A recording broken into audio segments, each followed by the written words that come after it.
ગામમાં આજુબાજુ ગંદકી દેખાય છે. ગામના લોકો ચોરાહા પર બેસેલા છે. એવામાં સંઘના કાર્યકર મહેશજી પ્રવેશ કરે છે.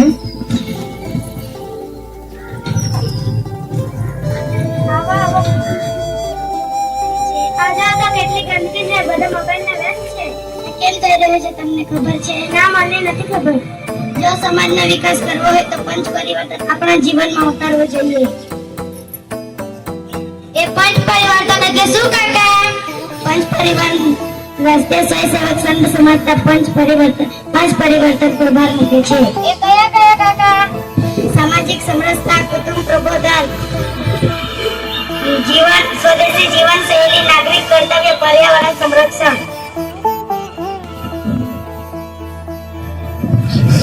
દ્રશ્ય નંબર 2 શરૂ થાય છે.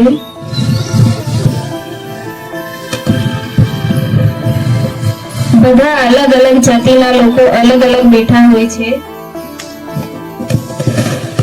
અહીંયા ગામના લોકો કેમ અલગ અલગ બેઠા છો?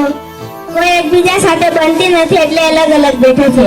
પણ આપણે સૌ ભારત માતાના સંતાન છે. ભેદભાવ છોડીને સાથે ચાલવું જોઈએ. પણ આ તો વર્ષોથી ચાલી રહ્યું છે. બદલાવની શરૂઆત તો આપણેથી જ કરવી જોઈએ ને.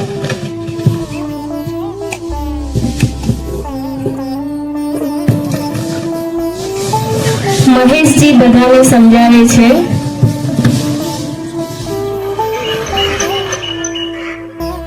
અને બધા સાથે બેસીને જમે છે.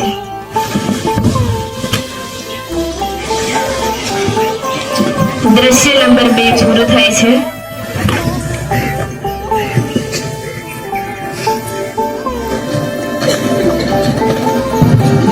દ્રશ્ય નંબર 3 શરૂ થાય છે.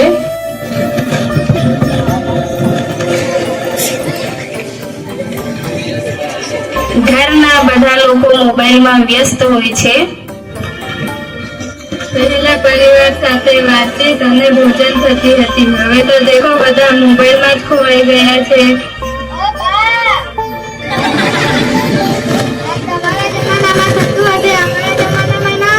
બેટા, હું મોબાઈલ વાપરવાનું ના નથી પાડતી, પણ તેનો ચોક્કસ ઉપયોગ કરો. મહેશજી બધાને સાથે હળી મળીને રહેવાનું સમજાવે છે. મજબૂત પરિવારથી જ મજબૂત સમાજ બને છે.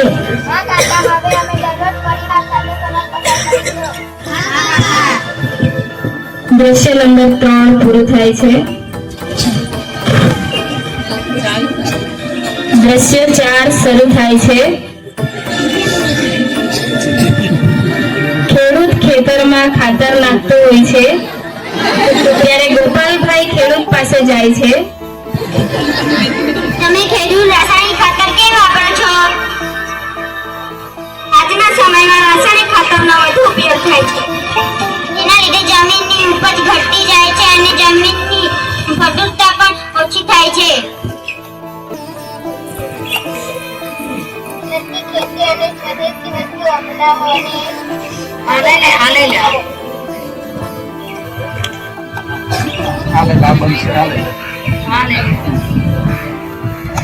વૃક્ષારોપણ અને પાણી બચાવ આપણી પણ જિમ્મેદારી છે. બધાએ ઘરે મળીને વૃક્ષો વાવવા જોઈએ. આભાર. આજથી હું પણ સ્વદેશી ખેતી અપનાવીશ. દ્રશ્ય નંબર 4 પૂરું થાય છે.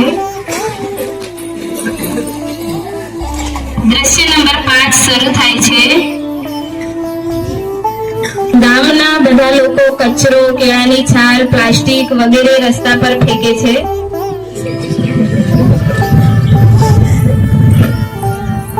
આ બાજુ કચરો, પેલી બાજુ કચરો, બધી જગ્યાએ કચરો છે. સરકાર કશું કરતી નથી લાગે.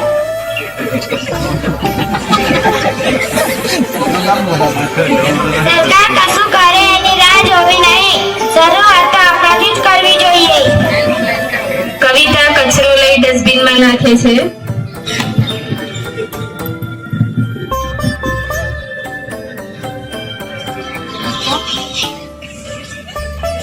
સારો નાગરિક પોતે પોતાનો કર્તવ્ય પહેલા સમજે છે. તો ચાલો આજથી આપણે ગામને સ્વચ્છ બનાવીએ. બધા સ્વચ્છતા અભિયાન શરૂ કરે છે.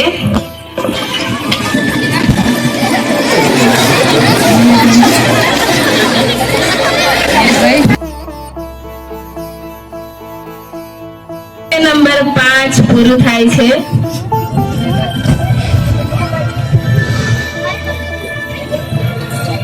સંદેશ. પંચ પરિવર્તન દ્વારા વ્યક્તિ, પરિવાર અને સમાજ ત્રણેયમાં સકારાત્મક પરિવર્તન લાવી શકીએ. ભારત માતા કી જય!